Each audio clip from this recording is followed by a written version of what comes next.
सबको पर्दे में छुपा दिया। बादाम पर्दे में, अखरोट पर्दे में, केला पर्दे में, अनार पर्दे में, हाँ, तरबूज पर्दे में, खरबूजा पर्दे में, चावल का दाना पर्दे में, गेहूं का दाना पर्दे में, मकई का दाना पर्दे में, पेट्रोल पर्दे में, सोना पर्दे में, चांदी पर्दे में, हीरा पर्दे में, प्लेटिनियम पर्दे में, यूरेनियम पर्दे में। ये सब बड़ी कीमती चीजें हैं। 5 का सिक्का भी पर्दे में रहता है। 5 का सिक्का भी पर्दे में रहता है। मेरी बहनों, तुम कीमती हो, इसलिए अल्लाह ने तुमको पर्दे में रहने का हुक्म दिया था। दुनिया में जो कीमती है वो पर्दे में है।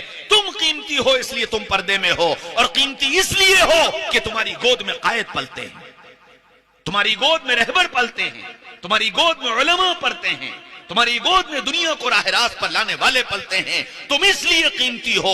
अगर तुमने अपनी गोदों को सरसद शादाब रखा और तुमने अपनी कीमत को जाना और पहचाना, तो तुम्हारी गोदों में पलने वाले बच्चे दुनिया के कायद बनेंगे, दुनिया के रहबर बनेंगे, दुनिया के मुक्तदा बनेंगे। और मेरी बहनों, अगर तुमने अपने पर्दे को उतार कर फेंक दिया और बेहया बन गई, तुम्हारी गोदें बांझ हो जाएंगी। फिर इन गोदों से शराबी निकलेंगे, जुआरी निकलेंगे, सट्टेबाज निकलेंगे, धोखेबाज निकलेंगे, कातिल निकलेंगे, जालिम निकलेंगे, और फिर तुम हाय हाय चिल्लाती रहना, कुछ नहीं होने वाला।